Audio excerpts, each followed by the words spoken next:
Okay, so um, like I said, we're going to get started. And can someone just let me know that you can still hear me okay and that you can see the screen right now? It's still just that sort of intro, prep like a pro with the picture and study guide. Okay, great. Thank you guys.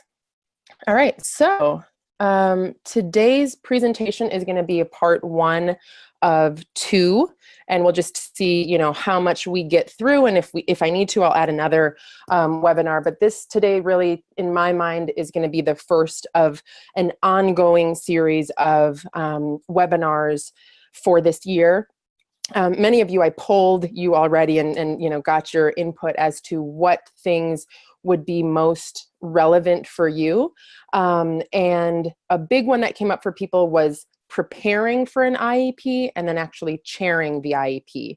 And so as I started to think about like, okay, what do you have to do even before you start writing that first page of your IEP, whether it's in SACE or some other platform, what do you have to do before? And the more that I thought I had the beginning, the more I realized, okay, wait, I got to back up. I need to start at this other thing. And so that's part of why it's taken me so long to put this together.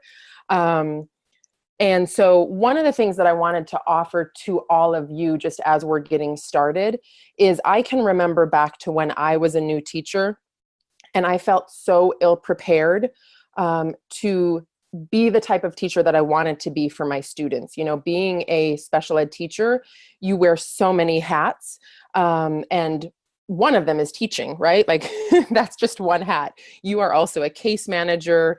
In many cases, you are a social worker. You're, like a parental figure. You sometimes play bad guy. Like there's so many roles that we have. And I just remember feeling so inadequate as a first year teacher. And so one of the things that I wanted to offer to all of you is to allow yourself to be exactly where you are and know that that is okay and that you're in the right place. And this is a journey, right? Just like with your students, you don't expect at the beginning of the year that they know everything that you're going to teach them and that you expect them to know by the end of the year. The same is true for you as an educator. So this is a process, and being a special education teacher, there is so much information that, the info that I present today is just a start, and you'll be able to go back to this information. You'll continue to learn things, obviously just in your day-to-day, when you are in your classes, when you're working with, with other educators. So just know that this is a process and don't expect that you're going to know everything right out of the gate. Okay, so going back to this first sort of slide, the objectives for today, we're going to cover 4 main areas. There's the year at a glance. If you look at your study guide, we've got year at a glance, participants, scheduling, and parental participation. So they're the first 4 of those circles on that kind of clock-like presentation that I'm going to go back to in a minute. So the first objective is that you're going to learn why it's so important to organize your IEPs for the entire year, and I'm going to offer you some strategies to do that. The next is IEP team participation. Who needs to be at your IEP and what happens if they can't come? The third is effective ways to schedule an IEP. And if any of you have already, started dabbling in scheduling IEPs, you'll see how it can be similar to herding cats and how difficult it can be. And then the last for today will be parental participation and what to do if parents either, don't respond to your phone calls and outreach, or if they just don't, they say they're going to come and then they don't show up to the IEP. So those are the main 4 that we're going to cover today, and we'll just see how far we get. All of the resources that I'm going to share are available at www.spedtastic.com, which is a website that I created for all of you. And I have added a new section called Prep Like a Pro, which then is broken down into each of the little rungs on the presentation. So when you go to the Spedtastic website, you'll see one that's just about year at a glance and any documents, relating to that, one about participants, etc. So with that said, I'm just checking the chat to make sure there wasn't anything that I'm missing there. Okay, we're gonna just delve into it. So this is sort of all of my thinking about the preparation that you need to do even before you start writing an IEP. And to me, it really starts with taking a step back and looking at your entire year and mapping out the IEPs that you have. So year at a glance. Why should you do it? You need to get a sense of what your year is going to look like so that you can start to shape it. You want to see if your students' annual and triennial dates align. So on your study guide, whenever possible, you want to align annual and triennial IEPs. So think about it. If you have a student whose annual is due, let's say, next week, and their triennial is due in 2 months from now, if you haven't already been, strategic and reaching out to your psychologist and getting an assessment plan sent home early, you're going to have to hold an IEP right now and then another one in 2 months from now. And nobody, including the parent or guardian, likes to do that, right? You're just creating more work for yourself. The parent needs to come in more, and it's just not an effective use of your time. So you want to, align annual and triennial dates. And then you also want to shift dates if you notice that IEPs are clustered together or you have a lot due towards the end of the year. I like to move IEPs up a little bit and then leave June for, and even sometimes May, like, to be honest, I'll try and move all of my IEPs up to April, but definitely leaving June for IEPs that had to get rescheduled, for initials, for if you have a new student that comes in, those 30-day IEPs. So you want to get a snapshot of your entire year. Okay, I'm going to make it a smaller screen again, just to make sure that you guys are all seeing that. Okay. Pamela says, I'm not following. So I want to know if you guys can let me know just by chat, when I went to the full screen presentation, were you still able to see what I was following, what I was presenting or not? Okay. So Pamela, maybe if you want to be more clear about you're not following, if that's just the screen or you don't understand. And then got it. Okay. So Pamela has a question. I'm going to save the questions until the end of this section, and then I'll cover all of them. I just wanted to make sure that you guys could see what I was seeing when I went to full screen. Okay. So as I kind of mentioned, some pro tips: plan to hold IEPs a month early if you can, and leave September and June for 30 days and initial requests. So what that also means is looking forward to the next year. If you have IEPs, let's hope that you're going to be back at that same school. If you have IEPs that are due in August or September, hold them in the spring instead, so that when you get to school, you don't have an IEP due, 2 weeks after school has started.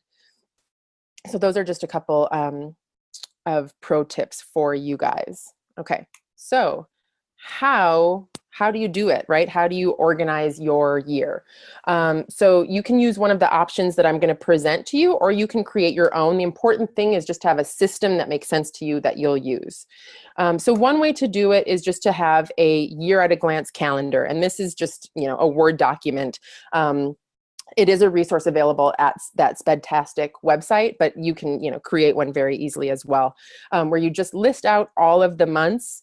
And then that way you get a nice visual of what your year is going to look like. So in this particular example, there's also a spot for overdue IEPs, right? IEPs where you walk in the door and it's already late. So that's one way of doing it. For those of you that use SACE, one of the features of SACE is that there are meeting alerts. So you can see when your 30-day, let me put that back. A 30-day alert for annual IEPs. So if you have an IEP, an annual due in the next 30 days, it's going to alert you right here. And then a 75-day alert, so like 2.5-month alert for triennial meetings. this to me is more of a backup system. I wouldn't use this when you're, trying to plan out your year, because it's not going to give you a snapshot of the entire year. And then finally, there's a spreadsheet. And this is what I personally recommend. Again, I'm going to actually go to a full screen of this one. But this is what I would recommend for all of you to do. It takes a little bit more work up front, but especially if you're going to be case managing the same group of students for a couple of years, then the following year you're not going to have as much work to do. So let me just exit out of that. And okay, so we're going to go to this. This is a tracker example. And so to answer Pamela's question about, an annual at the beginning of the year and a try at the end of the year, an annual IEP is one that you have to hold every year. So a student qualifies, their first IEP is an initial IEP, right? That's when you're seeing, does the student qualify for services or do they not? At that initial IEP, you as the academic, as the either resource specialist or SDC teacher are doing academic assessments. The school psychologist is doing the cognitive and all of the tests that they do. The nurse is going to assess, and then if there's some other suspected area, for example speech or occupational therapy, those specialists are also going to be assessing. That's the initial IEP. That date, right, the initial IEP date, let's say that's today. I had an IEP today. It was an initial. We qualified the student. They are eligible for special ed services. Every year after today, we have to hold what's called an annual IEP meeting. So once a student qualifies, we're going to have a meeting for them every year. So their next IEP is going to be due a year from today or before. Like with my district, if the IEP is held today, Monday, October 30th, next year it's going to be due by October 29th. So just as an example. Okay, so that's an annual. We hold an annual every year once the student qualifies. Every 3 years, we hold what's called a triennial IEP or a 3-year review IEP. So every 3 years, we're going to be reassessing, right? You as the special ed teacher are going to be assessing their academic skills, their academic performance. The school psychologist is going to come in again and do their piece. The nurse is going to come, and any other service provider that they have to see, do they continue to qualify? So that's called a triennial or a 3-year IEP. Sometimes what happens is the dates get misaligned, right? So let's say the student has their initial IEP today, October 30th. Next year, something happens and the IEP is held late, right? So the annual IEP next year is held on November 15th of 2018, okay?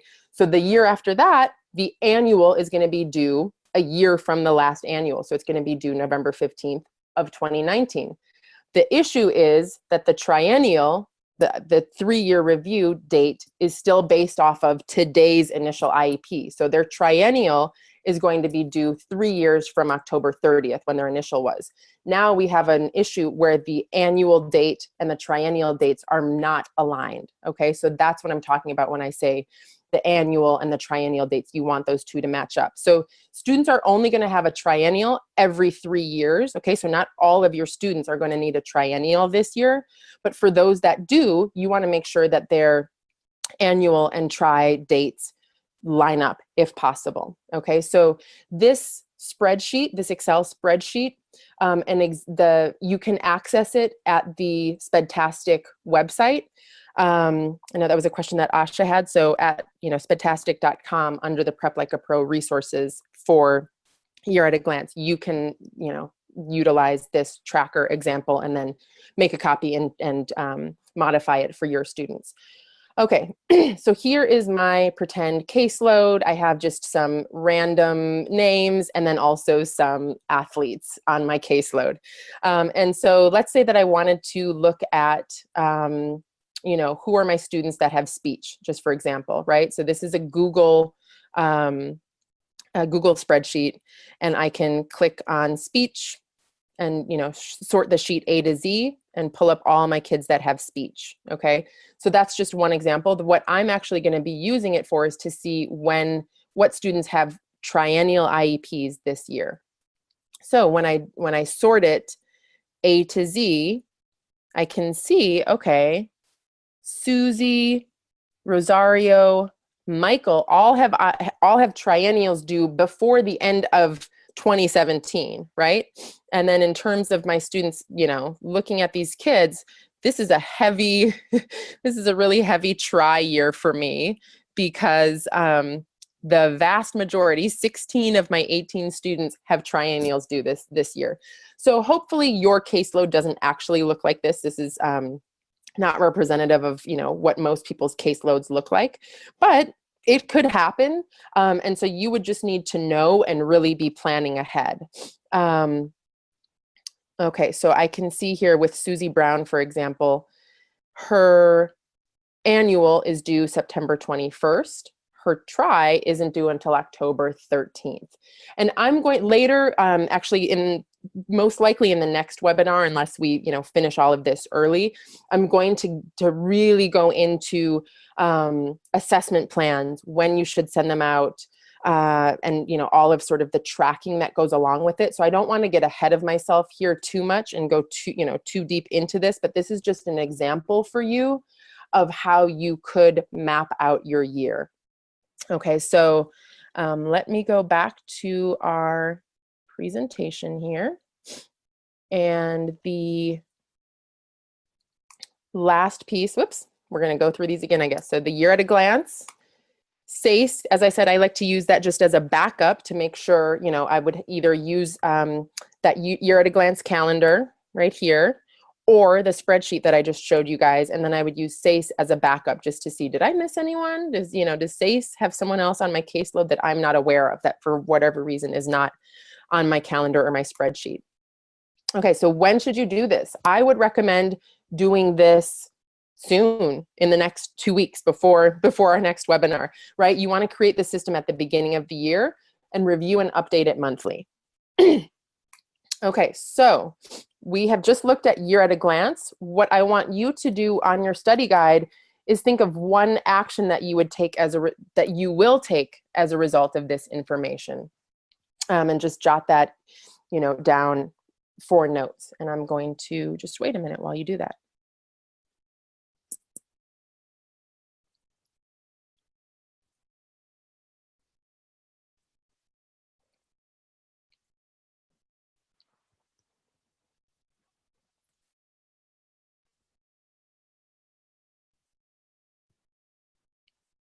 Yeah, so the question is, what is one action that you will take as a result of this information? So, are you going to start using, map out all of your students on just that calendar, that one-page calendar? Or are you going to create a spreadsheet? Maybe it's that you're going to, talk to your school psychologist about those students where the annual and the triennial don't align. Maybe it's just that you're going to watch this webinar again, right? Because it's new information for you, and you need to hear it again. So what is one thing that you will do, one action that you will take as a result of this information?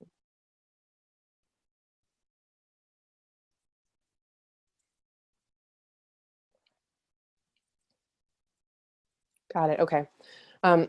Yeah, so for some of you, you're not teaching yet, and that's totally fine. So, just having this information and being as organized as possible, I think is helpful before you even get into the classroom. So Jim is saying that he already uses a year at a glance calendar. I think that's awesome. Let's see, is there a way to export information from SACE onto these Google spreadsheets? There probably is. I know that there's a way to, from SACE, organize by annual date or by triennial date. It's pretty cumbersome in my opinion, and you can't then play around with it. So I don't know how to do it as a spreadsheet. I just know how to create a PDF, and I'm not going to take everyone into that right now just because that's sort of a specialized thing. There definitely is a way to do that, and you can play around on SACE for those of you that use SACE. I personally would recommend creating a Google spreadsheet. I know that it takes a little bit more time. If you want to play around with figuring out how to export info from SACE to Google, by all means, go ahead and maybe you can share that with all of us. But I just created it kind of the old-fashioned way. And then Jeremy is asking, for those utilizing Excel, would it be beneficial to put a day of the week and time if a student sees a speech therapist or OT on a regular schedule? Or is that the kind of information typically kept on a separate document? That's totally up to you. That's a great question. So you could, in this example here, add another page, add another sheet, right here, and then have that information there. So I could just copy, all of the info from sheet 1, and let's see if I can do this, and then input it here, right? And carry the students' names and modify the spreadsheet to have different tabs. Or you could put it on the same page. It's totally up to you and how you want to organize it. But I do think the more organized you are, the easier it is. Okay, so somebody with the screen name of Liquid Word says, you can download data and import into Excel, then I imagine you could convert to Google. Yeah, so I'm sure there's a way to do it. I am not that skilled, so I didn't do it that way, but definitely, yeah. Okay, great. Okay, so I'm going to move on to participants unless there are any last questions on this this topic. Okay, so Mike is asking, how far in advance of annual due date can you move the actual IEP meeting? You can move it to whatever you want, right? So the only thing is, it's not going to make sense if the student, let's say the student had their annual in September, it's not really going to make sense for you to hold another annual in November because they haven't had any time to work on their goals. But you as the case manager, it's totally fine for you to move it up, assuming the parents or ed rights holder are okay with it. And one thing, just really quickly, I'm going to reference parents a lot in this presentation, but who I'm actually referring to are whoever holds educational rights for a student. Typically, that is the parent or parents. But in certain instances, parents do not hold educational rights. And so, there are parents, there are guardians. Oftentimes we have students who are in foster care and their parents no longer have physical custody, and they may also have lost educational rights, the educational piece. So, sometimes then there is an appointed surrogate who holds ed rights for a student. If a student is in a group home, many times the group home is going to act like they hold ed rights, and they really don't. I guess I just want to throw that out there when I talk about parents.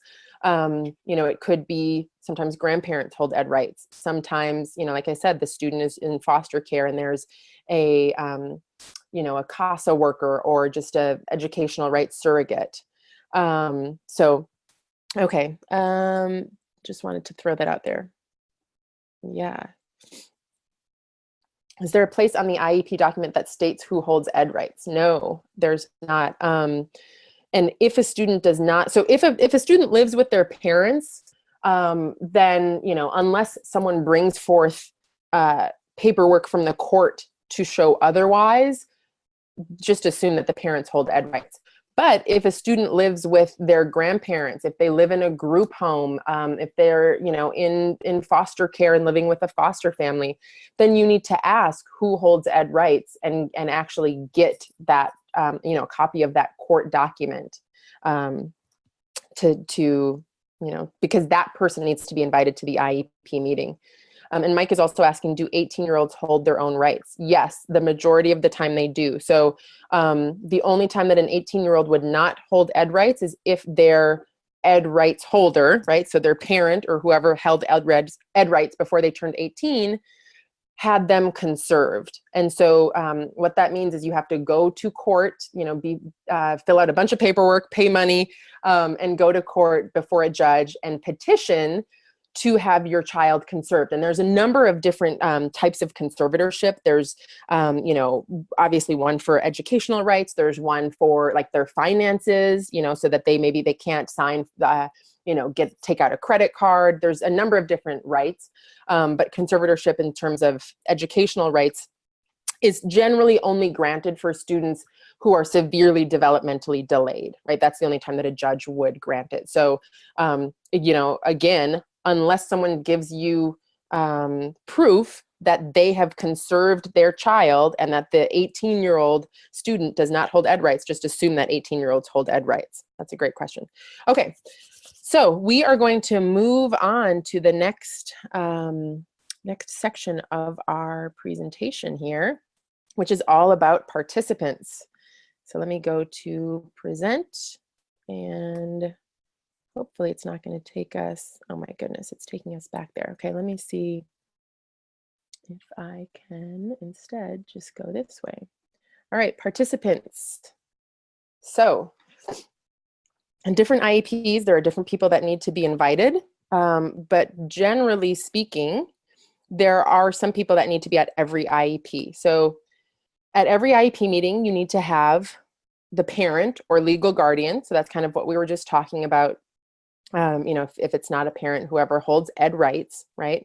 So you need to have that person, special education teacher, that is you, a general education teacher, and then an administrator or LEA representative or administrative designee. So most often that's going to be a principal or vice principal. In some instances, it could be like your program specialist that's going to come to an IEP meeting and act as the administrative designee. But for all intents and purposes, that's going to be an administrator, right? Like a principal or vice principal. So the 4 team members on your study guide, the 4 team members that should be at every IEP meeting are a parent, special ed teacher, general ed teacher, and an administrator. Also, and this is not on the study guide, but if there are other service providers, for example, let's say a student has diabetes and they have to get their blood sugar measured by a nurse every day at lunch, then that service provider should also be at the IEP. If a student has speech, if they have occupational therapy, physical therapy, adaptive PE, mobility and what is the word? Like a mobility vision specialist, right? Anytime there's some, you see another service on the IEP, that person should be invited to the IEP meeting. Okay. Let me just back out here. So should the student attend the IEP? The student is really the heart of the IEP. And whenever it's developmentally and emotionally appropriate, I would absolutely recommend that they attend some or all of the IEP meeting. Oftentimes, like you're going to have a meeting that's an hour to 2 hours long. That may be a lot for a student, right? So maybe they don't come for the entire meeting, but you as a team decide, hey, we're going to bring, Susie in at the end of the meeting and sort of summarize her progress and the new goals and get her input. It's definitely recommended that students in 7th grade and up attend part or all of the IEP meeting if possible, because we're starting to, they're getting older, right? They need to be able to have agency and advocate for themselves. Beginning with the IEP before the student's 16th birthday, right? So when they're 15, the student must be invited and they should be included on the notice of meeting. And this is because at that time, right, at the IEP before the student's 16th birthday, so when they are 15, that's when legally you need to add what's called an ITP or an individualized transition plan to the IEP. And this is where you're starting to look as a team at, okay, what are the goals for this student after they graduate, either from high school or if they're going to be on a certificate of completion after they turn 22 and they no longer have special ed services. So, do they want to go to college? Do they want to get a job? Where do they want to live? Those are all things that you as a team need to start talking about. And so the student should be invited to the meeting. And then once a student turns 18, which is the age of majority, the student signs the IEP and consents to services and programming, except in those instances that we were talking about a minute ago, when a student is conserved, right? When their parent or guardian has taken the necessary steps with a court before the student turns 18 to have them conserved. So the majority of the time, your students are not going to be conserved.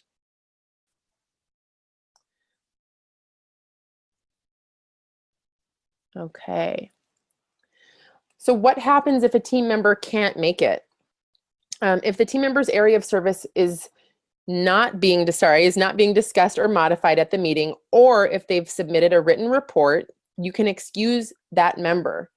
But there are a couple things that you have to do. One, you have to get written permission from the parent or guardian in advance via the member excusal form in SACE, or in whatever format you guys use. If you don't do IEPs on SACE, there should be a page that's an excusal form. And then two, you need to document the excusal in the notes at the meeting. So on your study guide, with parent guardian consent, where in the IEP do you excuse a team member? There's that excusal form, and then you document it in the notes. And if the parent doesn't consent to excusing a team member for all or even a portion of the meeting, then the team has to reschedule for a time when all of the required members can be present. So I know from all of my years of experience how challenging it can be to get people to the IEP meeting, right? To get your gen ed teachers and your principals and vice principals to meetings. I think sometimes that requires, discussion with your principal or the vice principal that's kind of in charge of special ed at your school, and maybe even your program specialist or instructional coach, or whoever it is from the district that supports you with special ed, to just come to an accord that, look, these meetings, legally, we are supposed to have these people at them, and figure out a way to make that happen. And I'm going to get into, in the next section, I'm going to get into scheduling and give you some tips on that. But those members, like we talked about, are really required for the IEP. And so if the parent or guardian does not give you permission to excuse them, then you need to reschedule. And even if they do, you're doing the team a disservice if you on a regular basis don't have administration and don't have a general education teacher at the meeting. And really, you want the gen ed teacher to be that student's teacher, right? So let's say it's an SDC student, maybe they only go out, they're only mainstreamed for PE. Then you want to see if you can get that PE teacher there. And maybe that means scheduling the IEP during their prep period, during your, PE teacher's prep period. Or, sometimes, I don't know, having, like, say it's after school, having the teacher participate over the phone. But ideally, you're going to have, one of that student's teachers at the meeting. Let's see. Okay, I see a couple questions. I'm going to just hold off on them until we finish this section, and then I will go back and address them. Okay, when do you need district support? When there's an advocate or an attorney involved, right? So if the parents notify you, hey, we're going to bring in an attorney, that's totally fine, right? That's within their rights, but then you need some backup too, okay? You guys can only do so much. Even me now, after having been, a teacher and doing IEPs for nearly 20 years, if there's going to be an attorney involved, most of the time I also get one of our attorneys to come. When there's a history of contention or disagreement between the parent and the district, when the parent requests IEEs, that's an independent educational evaluation, if they request temporary additional adult support, otherwise known as a one-to-one aid, et cetera, right? If they're requesting those things in advance, then I would have a district person there with you to support you. Another time when you might need district support is when the child's academic or behavioral needs are complex and ongoing, and you've exhausted site resources. So maybe you're thinking, this kid is in ResourceNet right now. They need a more restrictive environment. Like, we have tried everything that we have available to us, and it's not enough. We're not really offering FAPE, a free and appropriate public education, because it's not appropriate. The student needs more support. And this is critical, you guys. This is a pro tip that you know, if you take nothing else from this webinar, I want you to know that it is okay not to know everything, okay? You are going into this IEP, you're representing the district, but you don't know everything. I don't know everything, right? I've been doing this a long time. That is okay. So if you're in an IEP and a request is made for something that you aren't authorized to give, like a one-to-one aid, or you know, they want an outside person to do evaluations, or they want like a ton more resources, you can let them know, you know, hey, I'm not sure about that. I'm going to have to check with someone else and get back to you. So, you know, let them know, like, the district will respond to your request within 15 days. I will get into this in more detail when we get to actually writing the IEP, but that webinar is not going to be for, you know, a couple of weeks at the earliest. So, you know, what I would like you to do is document the request, right, in the notes of the IEP, and then document your response. So for example, I might say, parent requested a one-to-one aid, and resource specialist, right, or SDC teacher, that's you, responded that the district will respond in writing within 15 calendar days.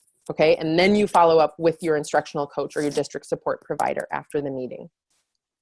And I would also recommend that you send prior written notice. I'm not going to get into what that is right now, just because we, you know, don't have a ton of time, and we'll get into it in more detail when we get to that section when we're actually writing the IEP. But prior written notice basically just says, hey, we got your request. You know, we are acknowledging your request, and we're either saying yes, we will fund this one-to-one, or no, we won't, right? Or yes, we will give you these extra services, or no, we won't, and here's why. And your, you know, instructional coach, program specialist, whatever it's called in your district, that person can support you in writing that. Okay, and then lastly, in this section, who contacts the regional center, CCS, Department of Rehab, etc. The parent guardian can definitely invite these agencies. However, it's the district's responsibility to coordinate plans between agencies and invite these representatives to meetings. So most often, who I see invited to meetings are regional center, okay? And so this is for students with more severe disabilities. So many times students with like an intellectual disability, with more severe autism, you know, may qualify for regional center services. And so they have a regional center case manager that comes to meetings. So if you're not sure which agencies might be involved in your student's case, you can check the educational setting page of the IEP. And you can also just ask the parent, like, hey, does your child have regional center services, or is there anyone else you would like me to invite? And, you know, it's totally fine to check in with the parent and ask them for the numbers, you know, the name definitely, and the phone numbers or contact information for those folks. Okay, so I'm going to go to questions, and then we'll move on to the next section. So Asha says, if parent excuses the general ed teacher, I heard it always has to be rescheduled. Did I hear wrong? So I don't know the specifics of your district. Like, that's definitely a question that you should follow up with, you know, with your district. Just sort of generally speaking, no, you don't have to reschedule the IEP. Particularly if the parent excuses someone, then you don't have to reschedule. I would recommend, especially if you know ahead of time that person can't attend, I would recommend getting a report from them in writing, so that you know, what is the student doing well? Where do they struggle?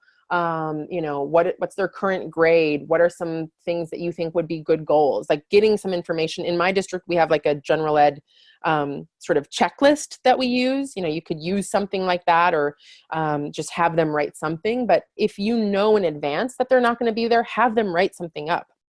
And check with your district, but no, it doesn't always have to be rescheduled if, you know, if a team member cannot come. And so someone else is asking, if the parent shows up with attorney without prior notice, would the IEP be postponed until we have representation, yes, absolutely. You can say, that you were not aware. There is a timeline. I'm trying to remember if it's 24 or 48 hours that the parent is supposed to let you know either if they're going to bring an attorney or if they're going to record the IEP. I'm not sure exactly what it is. But then we can postpone the IEP. And if they came to the meeting with an attorney and didn't notify you, absolutely, you can postpone that IEP. And that's, I would sort of think that's their bad for not having told you, because now they're paying for their attorney to be on an IEP. That's not going to happen. Mike asked, can parents require the presence of a specific general ed teacher? That is a great question. I don't think that they can. They can request it. If the student only has one general ed teacher, then yes, you should, make sure to get that teacher there. But let's say you have a resource student who is mainstreamed 4 periods of the day, then no, the parent can't require the presence of that specific person. I would try and accommodate them by saying, hey, unfortunately, Mr. Peterson can't come, but he's going to, write a report, and we have Miss Smith who teaches science. And Mike is also saying 24 hours notice for recording. I'm pretty sure. I agree. I think it's 24 hours that parents need to give you the heads up if they're going to be recording an IEP. Okay, so I'm going to move on to scheduling. And, as always, you can feel free to ask questions. Whoops. Come on. Okay, let's see if it'll let me go to, here we go. All right, scheduling 101, or how not to rip your hair out when scheduling IEPs. Okay, so a couple of pro tips. This kind of goes back to the same sort of philosophy as having that year at a glance. And this is the tip. At the beginning of the year, what I want you to do, so, let's say this week or next week, gather information on the days and times that are most convenient, typically, right, for your parents, the parents of your students, and also for your school staff. Now, I don't mean you need to poll the entire school. What I mean is check with your school psychologist, check with your speech therapist, check with the principal that usually comes to meetings, and just say, hey, I'm going to be trying to map out IEPs for the entire school year. And you are a really important team member. I want to make sure that these IEPs are at times that work for you. Generally speaking, are there certain days and or times that work better for you? Okay, so that to me it's showing them respect. It's also, letting them know I can't guarantee it, but I'm going to try and work around your schedule. And the farther in advance that you schedule, the easier it will be, right? The farther in advance you schedule, the easier it will be. So that is on your study guide. Also, consider using technology like Google Calendars and Doodle. And I'm going to get into what Doodle is in a minute. But before I do that, I wanted to present you with 6 steps to scheduling like a boss. Okay, so you have already, right? You've already done this pro tip and gathered information on the days and times that work most often, both for your parents, okay, of all your students, and your school staff. So what that might look like in terms of getting that information from your parents, if they use email, just email them, let them know, I know that, Bobby's IEP isn't until April, but I'm hoping to get it on the calendar soon. Are there certain days or times that work better for you?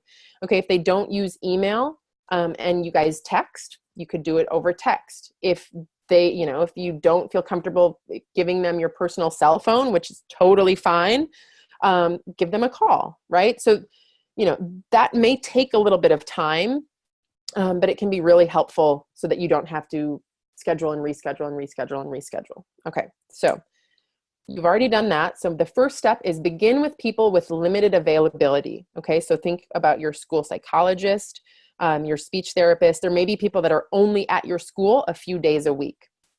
And so what I would do is if I already know, all right, so our school psych is only here Tuesday, Wednesday, Thursday. This student has speech. That person is only here on Thursdays and Fridays. looks like Thursday is going to be a good day, right? So begin with those people.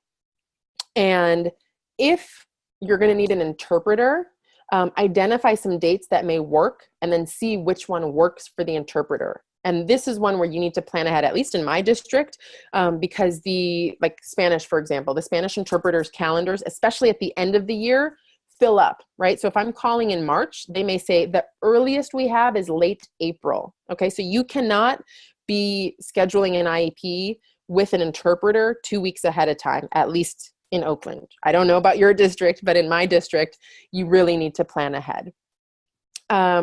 Set some options and limit them. So consider a doodle poll. Again, I'm going to get into that in the next slide. And that really is more for, when you have a lot of team members. Let's say you're going to have a student who has, busy working parents. They're going to bring an advocate. They might bring an attorney. The student has speech. They have OT. They have APE. You need a gen ed teacher there, right? Like that's a lot of people. That's an instance where I might use a doodle poll. If it's an annual, the student doesn't have any additional services. I just need the parent, a gen ed teacher, and the principal or VP. It may not be necessary, but I would definitely set some options and limit them. So knowing, okay, these are certain days and times that work. I'm going to present the parent with a few dates rather than like, hey, so just tell me, give me a date. Like give them some options and limit it. And then you're going to call home and confirm a date, right? So, I might call and say, hi, this is Camila. I'm, just calling. Everything's going well. No need to be alarmed. I'm just calling to try and schedule, Jamaica's IEP for February. I realize it's super early. I just want to get it on the calendar, and we can always change it as we get closer if that date doesn't work. Okay, so I'm going to confirm the date. Then I would send home a notice of meeting. And so that, on SACE or whatever the IEP platform is that you use, send home that notice of meeting and inform the rest of the team. I am a big fan of Google Calendar invites. If you use Google, I would recommend that. If not, like an email to everyone. But, let the rest of the team know when the IEP is scheduled. And again, in step one, I'm going to check, like I would first check and make sure, hey, I know that you told me that Thursdays typically work. I'm looking at a date, let's say it's even December, right? The farther out you are scheduling, the less likely it is that they already have something on their calendar and you can get locked in and have that availability rather than like, oh my gosh, it's October 30th and this kid has an IEP due November 5th. Like, I'm kind of hosed, right? So you want to, November 5th, you would have to hold it this week, November 7th, let's say.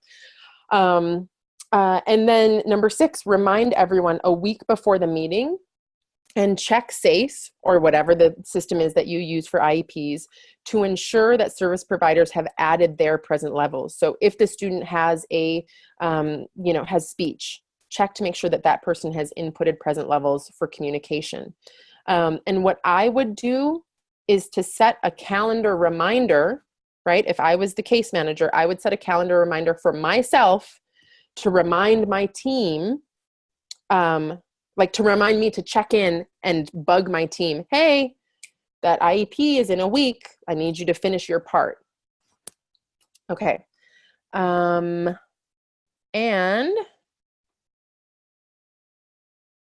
let me go to... Oops, sorry.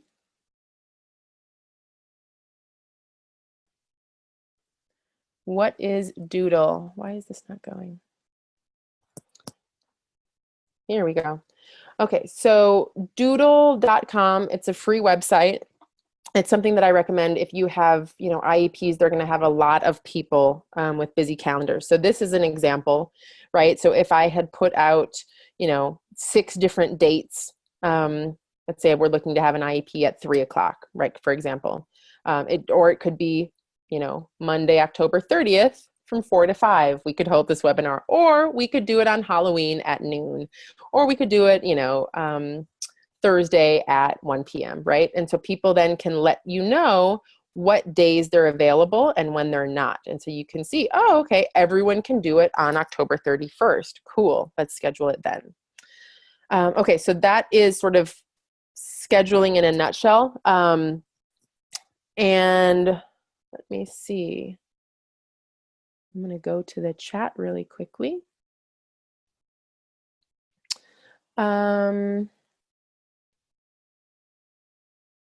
Okay, so Alicia says the screen is fuzzy. I apologize. I saw that as well when I was trying to, I had I was doing like a test run and then I had another computer open, and I'm not sure why that is because it's totally clear on my end. So I'm not sure why that is. I apologize for that.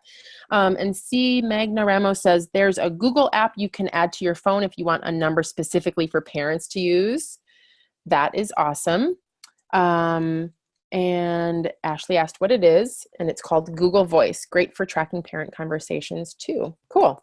Okay. And I'm realizing that one of the questions that I put for scheduling is actually going to come into play in our next section. So for that second question where it's about documenting attempts to schedule, we're actually going to cover in just a moment. So let us go to parental participation. This one gets tricky. Okay, 1 second. I had to take a sip of water, all this talking. Okay, so you've made multiple attempts to schedule the meeting. Was the parent responsive? This is the choose your own adventure portion of the webinar. Okay, if the parent is responsive for any IEP meeting, right? For an initial, an annual, a triennial, you need to be able to show 3 documented attempts to confirm the IEP. So, as an example, you call home and propose a date. That's 1. Okay? Once you've confirmed the date, you notify the rest of the team. I'm talking about 3 documented attempts with the parent or guardian. So, step 2, the second documented, show, right, to let them know about the meeting is sending home the notice of meeting. You can do this either through the mail, so actually physically printing the notice of meeting and sending it to them, or you can do it via email. And then number 3, sending a reminder to the parents via text, phone call, or email, right? So our first attempt was calling home, proposing the date. If we reach them that first time, then we're going to send home a notice of meeting. And then we're going to remind them, I would recommend like a week in advance, calling and reminding them about the IEP. If the parent was not responsive for an annual or a triennial, right? So they're already in special ed, they've had an initial IEP, they qualified. Now, it's the following year, we're having their annual, or it's 3 years since their initial or their last triennial, and we're holding another triennial. Okay, so the point is the student already qualifies for special ed services. You're going to have 3 documented attempts for 1 date. Okay, so let's say I call home. I don't get any response. I leave a message. Okay, so I'm going to document, all right, I tried calling home, right? So, whatever format it is that you use. Excuse me 1 second. My son is not sure what he's supposed to be doing. I have a middle schooler, so he now has a cell phone and is texting after practice. Okay. Okay, so you've called home, you don't reach anyone. You call home again, maybe 2 days later. You maybe tell the student, hey, can you, take this note home? It's not a bad note. It's just we need to schedule your IEP meeting. Have your parent call me, right? You're making attempts at a certain point, and you can kind of decide when that is. You're just going to have to say, okay, I have not been successful in reaching this parent, and I need to hold the IEP meeting. I'm going to pick a date, and I'm going to send home a notice of meeting. Okay, so you've had 3 documented attempts for 1 date. That's one scenario where the parent is not responsive at all. Or it could be you called home, they're like, yes, October 30th totally works for me. You send home a notice of meeting, you call them a week in advance. They're like, yep, I'm on it. I can totally be there. And then they don't show up the day of the meeting. You have your 3 documented attempts for that date. My recommendation to you would be to hold the IEP meeting. And I'm going to kind of explain that in a minute. But you're going to hold the meeting, send home a copy of the IEP, and keep the original, right? So any pages where people have signed in, you're not sending home the originals. You're going to send home a copy of the IEP and include 2 copies of the consent page. Okay, so any page where the parent needs to sign, like the excusal form, like the, the consent page where everyone signs in and then they give consent. Provide a letter informing the parent that the meeting was held and that they have a right to request a meeting in person prior to consenting. And then continue to follow up with the parent and alert your instructional coach or, program specialist if you haven't heard back after more than 10 days. So one important thing for you to know is that you cannot implement new services, goals, or any other programming changes without consent. Okay, so if a parent does not show up to a meeting, you can't change the kid's services. You can't start implementing those new goals until you get consent. This one is sort of complicated, so I just was checking to see if there were any questions, and I'll take all of them at the end. So with this, in real estate, it's like location, location, location. In special ed, it's documentation, right? It's so important to document. You can convene an IEP meeting without the parent or guardian in attendance if you have not been able to convince them that they should attend, or you can't reach them, or whatever the case may be. But because they're such an integral part of the IEP, you have to be able to provide detailed documentation that you tried, right? Like you did your darndest. So phone logs with dates and times of calls, where they haven't answered. Dated copies of meeting notices confirming attempts to notify the parent, or notes with any other attempts at contacts. So that could be emails, home visits, in-person conferences, etc. Okay, so document, document, document. If the parent is non-responsive for an exit or a change of placement, okay, so let's say the student no longer qualifies, right? It's a triennial IEP. The student used to qualify under SLD, specific learning disability, and now we're not seeing that discrepancy. It's a great thing, right? But they no longer qualify. They're not going to continue to receive special ed services. If we can't get the parent to the table, we can't exit them, right? Because California is what we call a consent state. You have to have consent from the parent or guardian for any kind of change, of placement, or in this case, exiting. So document your attempts to meet prior to the meeting going overdue, and then contact your district support person. And if the parent is non-responsive for an initial IEP, right, where we're just seeing if the student qualifies, this is the one time where it's a little bit different. You have to document attempts to hold 3 different meeting dates. Okay, so not just one meeting where it's like, whoops, sorry, we tried 3 times to get you to come to this one date. You have to show, 3 different times that you were ready to meet. And if after all of that you still can't reach them, then you would send prior written notice. This is where I would get my, instructional coach, program specialist, whatever it's called in your district, involved to help you draft some sort of notice, letting them know, hey, we're trying to meet with you, right? We want to discuss eligibility and we can't get you to the table. So that's pretty rare, right? If a student is being tested, generally speaking, the parents are invested in knowing the outcome and they want those services. But this is just, in the instance that does happen. Okay, so what happens if the parents request a different date, right? So this is sort of this maybe scenario. So if we go back here, yes, no, maybe so, right? Was the parent responsive? If they are like, yeah, no, I totally want to meet, but those dates that you're presenting me don't work for me, then this is this scenario. Okay, so if the parent doesn't confirm attendance to the meeting, excuse me, and then they contact you and they want to reschedule, you need to look for a mutually agreeable time within the timeline to reschedule. Okay, so this is why I recommend holding IEPs early, so that if, let's say that the student's IEP date, right, their last IEP was, held a year ago, and now their annual is due today, I would recommend that you not schedule the IEP for today. I would recommend you schedule it for a couple of weeks before, for these kinds of scenarios. And so if the parent says, oh man, I know my student's IEP is due on, December 1st, but I can't meet, it's crazy. I'm going to be out of town, the end of November. Can we do December 5th?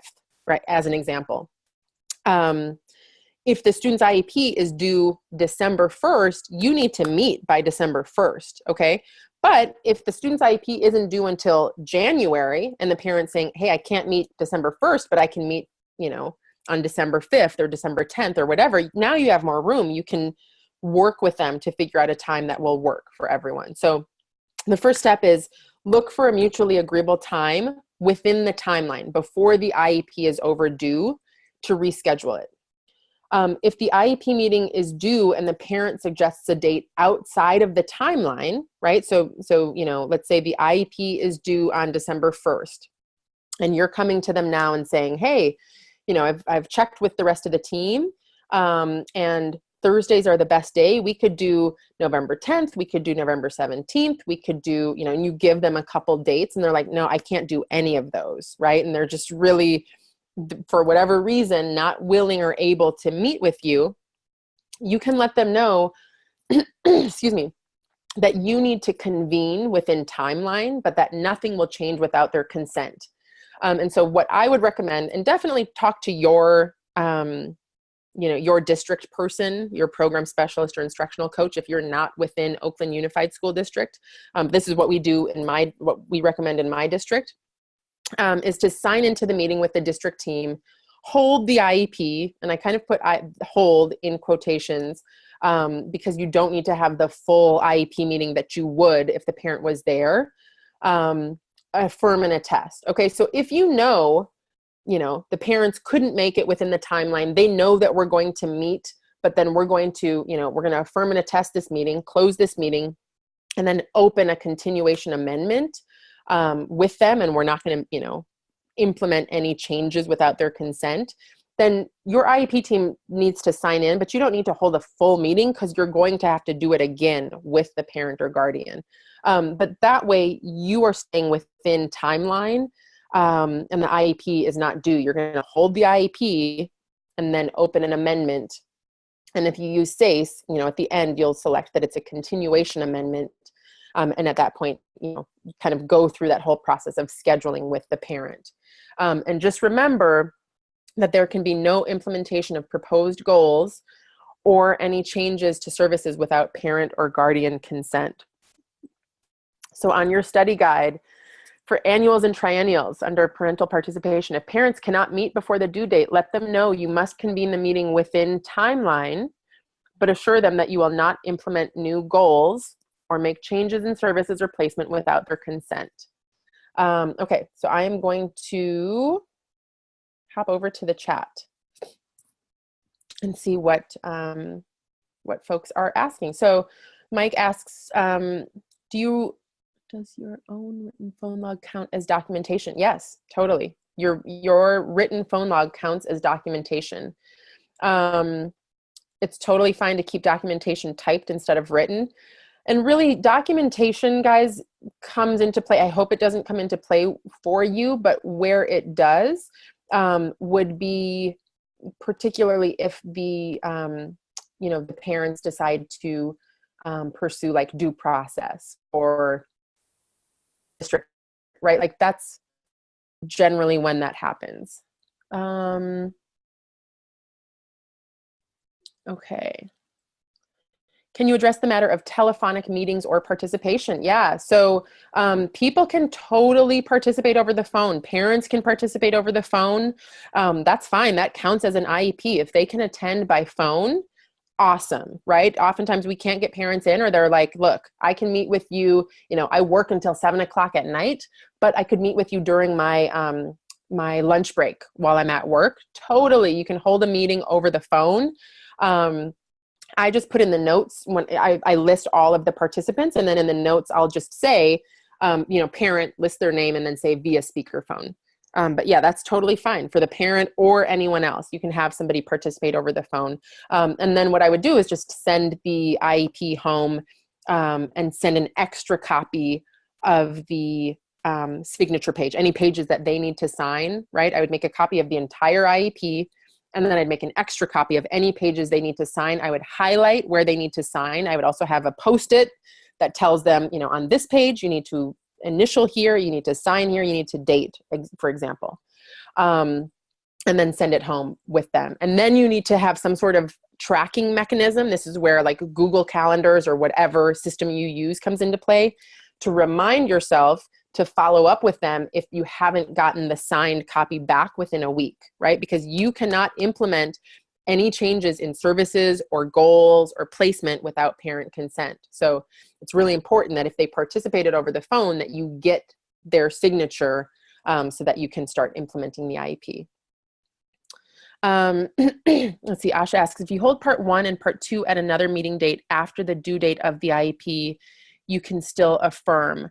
Asha, I'm not sure if you want to explain that a little bit more. If you hold part 1 and part 2 at another meeting date, you can still affirm. I'm not exactly sure what you're asking. There's a bunch of different scenarios. What we used to do in my district was to open the IEP on time, right? So I wouldn't, if the parent couldn't come or if they just flaked, right? I thought they were going to come and then they didn't.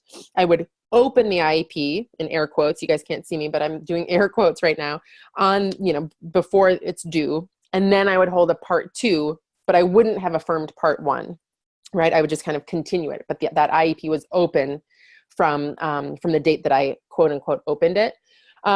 If your district, if that's fine to do, you can still do that. I know in my district now, they want us to actually hold the meeting before it's due. And then I would just open an amendment and continue it. Okay, so Asha's clarifying, if you hold part 1 and part 2 at another meeting date after the due date of the IEP, you can still affirm. Yes, definitely, you can always affirm. Yeah, Jessica's asking for a transition or 30-day IEP date, the same rules apply to hold the meeting. Yes. Yeah, it would. I mean, if at that IEP you're recommending changing, services, then obviously you're going to need parent consent. But yeah, I would still hold the meeting. Kate has to run, and I totally understand we are over time. So if anyone needs to leave, by all means, feel free. I'm just going to wrap up with everyone and then talk about our next webinar. So, okay, let me just finish out this section. Okay, so kind of going back to what Mike was asking, remind the parent or guardian that they can participate via phone, Skype, FaceTime. They can designate a person to attend on their behalf if you have it in writing that they're, giving someone else permission to attend the meeting and sign on their behalf. You can do that. I would just make a copy of that and include it in the IEP. They can give written permission for the team to meet without them. So sometimes I have parents who are like, just hold the meeting and send it home and I'll sign it, right? Obviously, we want them to come, but if they can't come and they're just, they're not even going to be able to make it over the phone and they give you permission to hold the meeting and send it home, then do that. And then the last thing for you to remember is that lack of attendance. So a student not attending does not mean that we are not still responsible for the student services. So until we know that a student has moved to another district, they've graduated, or they've turned 22, we are required to attempt to offer FAPE, right? So you still have to try and hold that meeting. And if a student on your caseload is not attending school, number one, you need to attempt to contact the family as soon as possible and figure out what's happening, right? And see if you can, support. And if the student doesn't attend school for 10 or more days, then you need to propose a date for an IEP meeting to discuss attendance. And I would check in with my instructional coach or, program specialist in that instance, just to say, hey, I have this kid, they're not attending. What do you recommend? Okay, so that is it for today. And I'm going to just address a couple more questions. And then next time, we will talk about annuals, assessment plans, triennials, and timelines. So let me go to the chat. Okay, Mike asks a great question. If the school calls an emergency IEP, does the parent have to come? What if they don't? So people like to talk about emergency IEPs, and there is no such thing as an emergency IEP. Okay, you can have an amendment IEP, and you can try to do it urgently, but I work as a non-public school case manager, so I'm dealing with schools that my district contracts with for students, and often they'll say, we need to have an emergency IEP, or the parents requested an emergency IEP. And I just like to remind them, and we'll get into this when we talk about timelines at our next webinar, that there is no such thing as an emergency IEP. If there is an emergency, then the school needs to handle it just like they would for any other student. And we will have an IEP within 30 days, right, of a written request. So I get it. If your school is asking you, that's a little bit different, right? You're not going to say, hey, principal, we'll hold it within 30 days and be cavalier. And I'm not suggesting that you do that with parents either, but I just want you to know that you don't have to be so reactive, when someone says, it's an emergency IEP, figure out what the situation is. And then as far as the school calling an emergency IEP, yes, you have to notify the parents with enough notice for them to come and make sure that it's a mutually agreeable time. If it's, I'm going to say amendment, but again, in air quotes, emergency IEP, and the school is recommending a change in service or a change in placement. If the parent doesn't come, California is a consent state. So it's called stay put, right? That the student stays put if you guys have not come to an agreement. So I definitely would work to find a time that the parent can come, because otherwise you've just held a meeting, but you can't implement any of it without them. I hope that answers your question, Mike. Jessica says, I came in late. Will this be uploaded to YouTube at all? I know you listed notes to your Alliant email. Will this be enough information from your presentation? So this is the first one that I'm doing. I have my fingers crossed that it's recording like it says it is.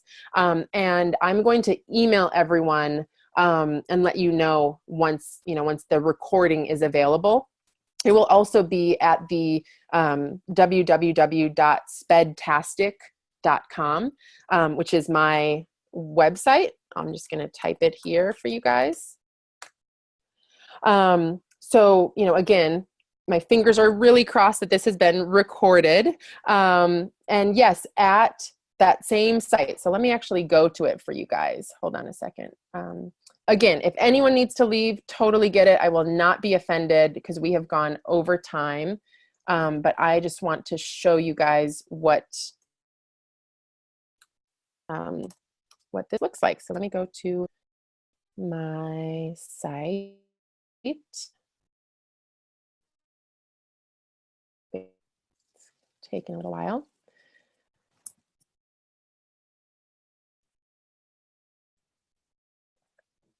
It's taking a long while. Okay, as that loads, here we go.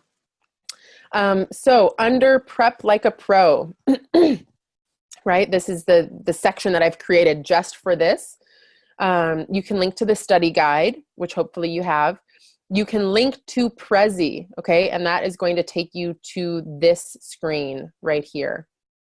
So you can absolutely look at the presentation just by going to spedtastic.com under Prep Like a Pro resources. Also, any of the resources that I've provided that I've talked about. So You're at a Glance is here, this tracker is here, everything is going to be under the section that it relates to. Okay, so because a lot of the information I took from documents that either I've made or other people in my district have made, and then I put it in the presentation. So you can also, print any of these resources.